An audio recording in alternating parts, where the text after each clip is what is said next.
समुच्चय का मतलब क्या है? संग्रह। अब सुनिए, संग्रह हम कैसा कैसा करते हैं? जैसे बहुत संग्रह होता है, मान लीजिए कैसे हुआ कि कुछ प्राकृतिक संख्याओं का संग्रह, और हम ऐसा कर सकते हैं, कुछ वस्तुओं का संग्रह कर सकते हैं, जानवरों का कर सकते हैं, या कुछ ऐसे फल का कर सकते हैं जिन्हें हम ही खाते हैं। ध्यान दीजिएगा, संग्रह अलग अलग प्रकार का हो सकता है हर एक व्यक्ति के लिए, लेकिन एक खास बात है कि संग्रह को दो भाग में बांट सकते हैं, एक जो सबके लिए समान हो और एक जो व्यक्ति दर व्यक्ति बदल जाए। याद रखिएगा, जो सबके लिए समान हो और एक व्यक्ति दर व्यक्ति बदल जाए। जैसे एग्जाम्पल का हम बात करते हैं, मान लीजिए हमने लिखा 5 प्राकृतिक संख्याओं, देखिए यहां प्रथम लगा दूं मैं, आपको पता है कि 5 को प्रथम प्राकृतिक संख्या कौन कौन है बताइएगा, कहां से कहां तक? 1 2 3 4 5। किसी के लिए बदला तो नहीं ना? सबके लिए समान है, कुछ नहीं बदल रहा, बिल्कुल एक निश्चित ही है। लेकिन अगर मैं आपसे बोल दूं आपके वर्ग के 5 तेज विद्यार्थी, तो नाम बता दो, अब तो संभव है? अब ये झगड़ा हो जाएगा, कौन तेज नहीं है। किसी को खड़ा करके मैं बोलूं कि बाबू तुमने बताओ तुमसे 5 को में कौन तेज है इसमें से, तो वो सोचने लगेगा कि अपना टीम कौन है, माने अपना व्यक्ति कौन है, जो अपना आदमी है उसी को लिखेंगे, नहीं तो नहीं, कंफ्यूज। अरे किसको कह सकते हैं कि 5 को तेज है भाई, या किसको कहें खराब है? मतलब क्या है कि इसको सस्पिशन में रह गया, हम नहीं कह सकते।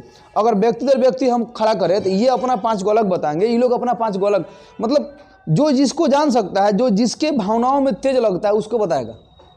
मतलब क्या है कि ये व्यक्ति दर व्यक्ति बदल जाएगा। अगर मैं आपसे बात करूं कि आपके पसंद के फल, अब कौन आम खाएगा तो कौन अनार खाएगा, कौन कहेगा ना हमारा केला से एलर्जी होला, तो अलग अलग अपना पसंद है। अगर पसंद के फल का हम बात करें तो अलग है। इसका मतलब क्या है, जहां पर भी व्यक्ति दर व्यक्ति अगर हमारा संग्रह बदलने लगे तो उसे हम क्या बोलेंगे कि समुच्चय नहीं है।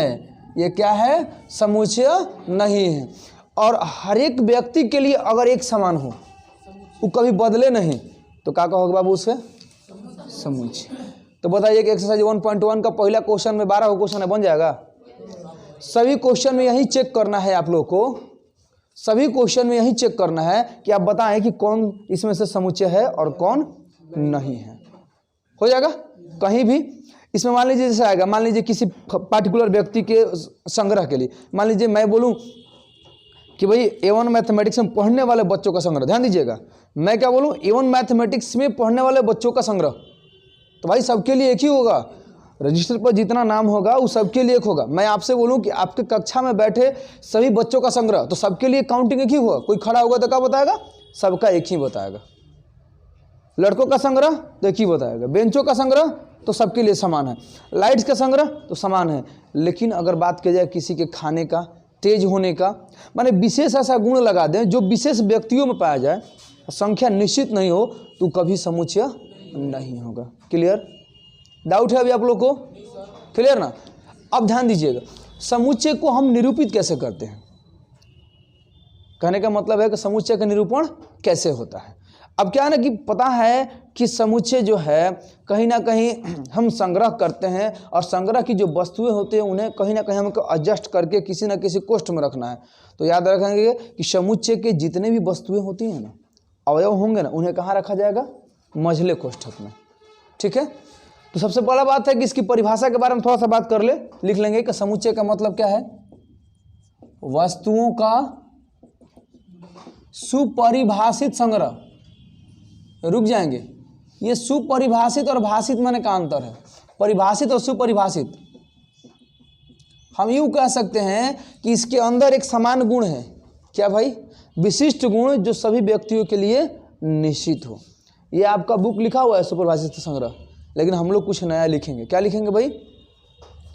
जिसके अवयवों, जिसके वस्तुओं के बीच, वस्तुओं के बीच एक निश्चित गुण का रहेगा, विद्यमान रहे। याद रखेंगे इस बात को, निश्चित गुण, यानी कि व्यक्ति दर व्यक्ति कभी नहीं बदलेगा। और क्या होगा? अगर ऐसा संग्रह हो, जैसे ये क्या है कि सभी व्यक्तियों के लिए लिख सकते हैं ना कि सभी लोगों के लिए क्या है, इसका संग्रह क्या है बाबू, समान है। लेकिन ये क्या हो रहा है, व्यक्ति दर व्यक्ति जो है ये बदल रहा है, हो गया ना। यही निश्चित गुण है और इसमें कोई अपना एक निश्चित गुण नहीं है, अलग हो जा रहा है। अब इसके बाद हम लोग एक खास नोट का बात करेंगे जो इस बात को शो करेगा। नोट में हम लोग दो गुण नोट का बात करेंगे। पहला कि कोई भी समुच्चय होगा ना उसे हमेशा हम बड़े अक्षर सूचित करेंगे, अंग्रेजी वर्णमाला के बड़े अक्षर से, ठीक है।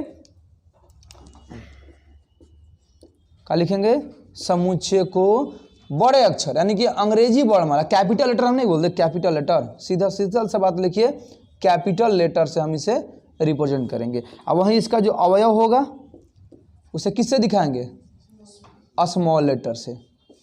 जैसे अगर बात करें तो ए बी सी डी, और इसमें बात करेंगे तो हम स्मॉल ए स्मॉल बी स्मॉल सी। कोई तकलीफ किसी को? अगर आपसे कहा जाएगा समुच्चय को कैसे सूचित करेंगे हम, बड़े अक्षर से, अवयव कैसे दिखाएंगे, छोटे अक्षर से। कंप्लीट, कोई डाउट नहीं है। अब एक बात बताइए, जैसे आपसे कहा जाए कि आप इस कोचिंग के यानी कि संस्थान के विद्यार्थी हैं, क्या प्रूफ आपके पास? कुछ प्रूफ नहीं है, कार्ड होना चाहिए, कुछ ना कुछ तो होना चाहिए। वैसे ही मान लीजिए कि हम ही कहे कि 1 2 3 4 5 जो है ये इस दिए गए समुच्चय का एक अवयव है, कैसे पता चलेगा? क्या जरूरी है?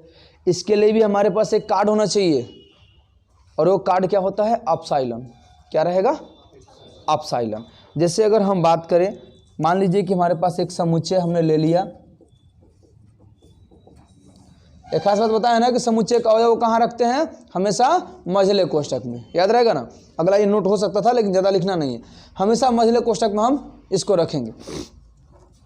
अब क्या है कि आप देख सकते हो कि एक जो है या दो जो है समुच्चय ए का क्या हो, अवयव है ना, पक्का है, उसे मिल रहा है। तो मिल रहा है तो इसके लिए बाबू एक सिंबल आता है जिसका नाम होता है upsilon, otherwise belongs to. Belongs to दोनों का मतलब क्या होता है, उसका सदस्य होना। आज यदि नहीं रहेगा तो क्या करेंगे, सीधा हम काट देंगे। कोई डाउट? जैसे मान लो अगर मैं आपसे पूछूं कि 8-A, क्या डालोगे? अपसाइलन का काट देंगे, नॉट अपसाइलन या नॉट बिलोंग्स टू पढ़ेंगे, ठीक है। क्या कह सकते हैं, सदस्य नहीं है। किसी को डाउट बताइए, किसी को डाउट नहीं ना? कंप्लीट है। चलिए नेक्स्ट टॉपिक आएगा हम लोग का समुच्चय का निरूपण। समुच्चय का निरूपण, एक मिनट, निरूपित तो करना होगा ना। तो समुच्चय को हम लोग दो प्रकार से निरूपित करेंगे। क्या भाई? तो एक जो प्रकार अपना आएगा उसे हम लोग बोलते हैं रोस्टर रूप। क्या चाहिए बाबू? रोस्टर रूप। बोले इसको सीखते हैं, रोस्टर माने होता क्या है, इसका नाम में ही काम छिपा हुआ है। रोस्टर, इसके नाम में ही इसका काम छिपा हुआ है, ठीक है। अब क्या है ना कि रोस्टर का तो इसका इंग्लिश नाम है, हिंदी इसका नाम नहीं है, ठीक है। और रोस्टर फॉर्म में होता क्या है कि जो भी आपको संग्रह दिया गया है ना, जो भी समुच्चय दिया गया, उसके अवयव को कॉमा के द्वारा अलग अलग कर लीजिए, अब मझले कोष्ठक में डाल दीजिए। काफ़ी आसान है। आपने क्या सीखा कि उसके अवयव को कॉमा के द्वारा अलग अलग कीजिए और मझले कोष्ठक में डाल दीजिए, हो गया आपका। यही है रोस्टर रूप, इससे ज़्यादा किसका जरूरत नहीं है। और रोस्टर का ही नाम है दूसरा सारणी रूप, यही होता है, सारणिक होता है। एगो समुच्चय निर्माण रूप होता है दूसरा। तो फिलहाल इस पर एग्जाम्पल करेंगे डायरेक्ट, कोई डिफिनेशन से मतलब नहीं है। मान लीजिए कि हमने आपको एक समुच्चय दे दिया, हमने बता दिया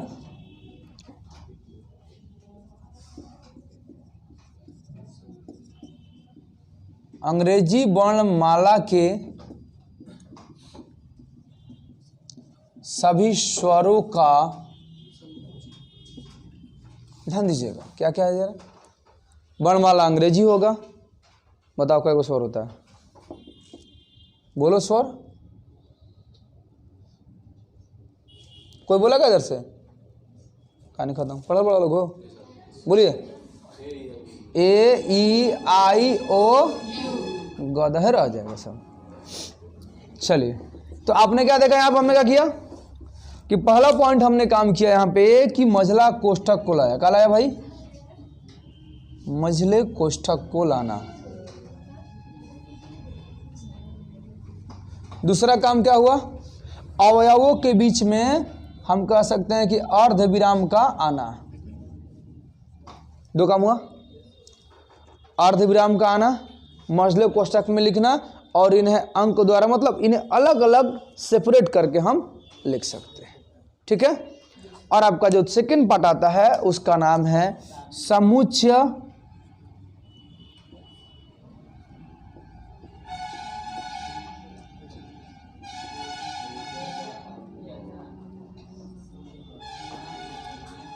समुच्चय निर्माण रूप। रुक जाइए, काम नाम में ही काम छिपा है। समुच्चय निर्माण रूप का मतलब समझते हैं आप लोग क्या होता है?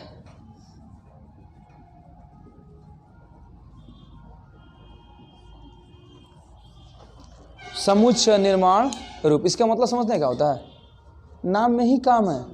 मतलब क्या भाई? तो समुच्चय को ही निर्माणित कर दीजिए, समुच्चय को ही उसके भाषा में लिख दीजिए। लेकिन इसमें सीखना होता है, जैसे ये क्वेश्चन है या ये क्वेश्चन होगा, मान लीजिए हम इसी क्वेश्चन को अगर हम एग्जाम्पल के तौर पे उठा लें, क्या लिखा हुआ है? ए ई आई,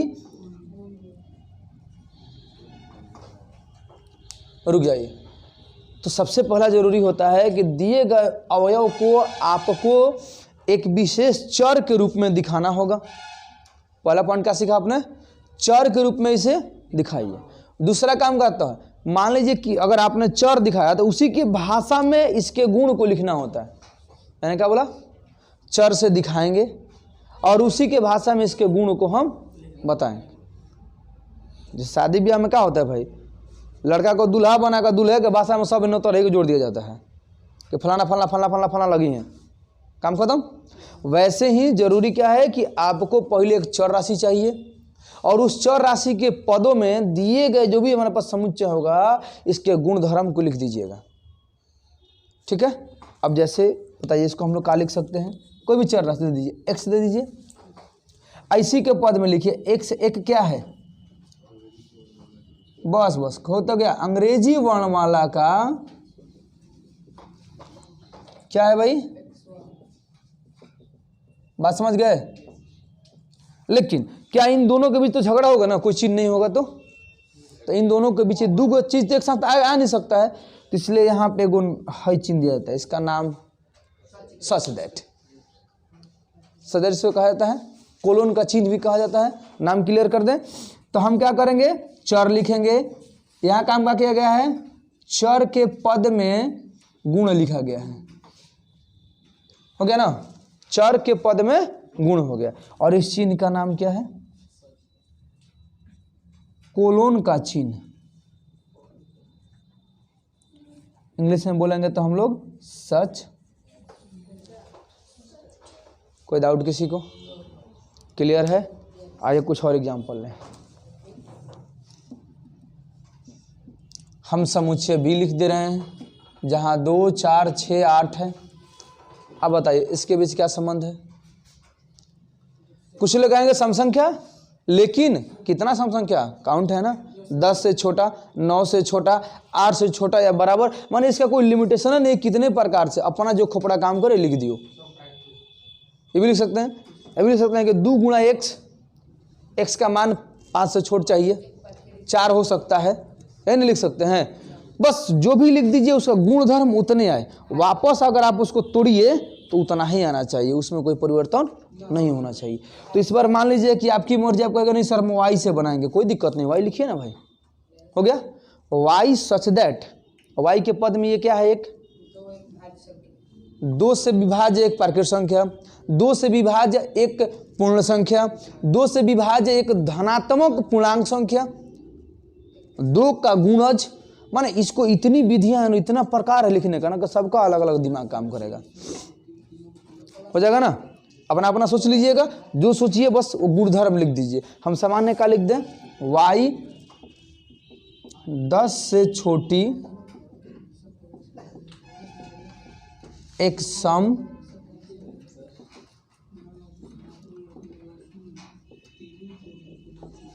प्राकृत संख्या है। किसी को डाउट है? बना लीजिएगा, पक्का ना।